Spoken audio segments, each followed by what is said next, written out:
ఇంత మంచిగా రెడీ అయ్యారు. ఎక్కడికి వెళ్తున్నారు అనుకుంటున్నారా? మేమైతే పెళ్ళికి వెళ్తున్నాం. మమ్మల్ని చూస్తుంటే మీకేమనిపిస్తుంది?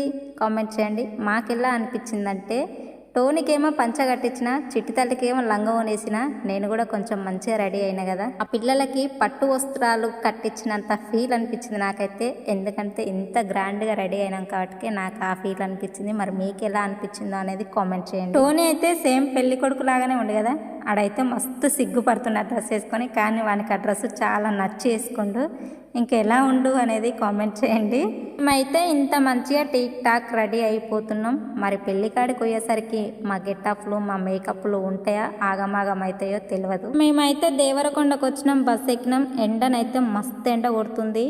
పెళ్ళి అయిపోవచ్చు, టైం ఎక్కువ అయింది, 11 గంటలకే లగ్గం ఉంది కదా. ఇంకా మేము పోయేసరికి అయితే 12 అవుతుంది, పెళ్ళి అయిపోవచ్చు అన్న డౌట్ తోటి అయితే పోయినాం. ఇంతకీ పెళ్ళి ఏ ఊర్లో అనిత? పెళ్ళికి వెళ్తున్నాం అని చెప్తున్నావు కానీ ఊరు పేరు చెప్తలేవు అనుకుంటురా. చింతపిల్ల పెళ్ళి అయితే, చింతపిల్ల అంటే సాయిబాబా గుడి ఉంది కదా, అదే ఊర్లో. మేమైతే ఫంక్షన్ హాల్ దగ్గరికి అయితే వచ్చినాం. మేము వచ్చినాకనే తాళి కట్టిండు.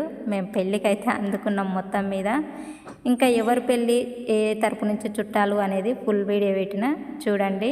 వీడిని గుర్తుపట్టారా? మా తమ్ముడు, మా అన్న కొడుకు. చాలా వీడియోలలోనే ఉండు, గుర్తుపట్టారా? వీడియో చూస్తారు కానీ సబ్స్క్రైబ్ చేసుకుంటారు.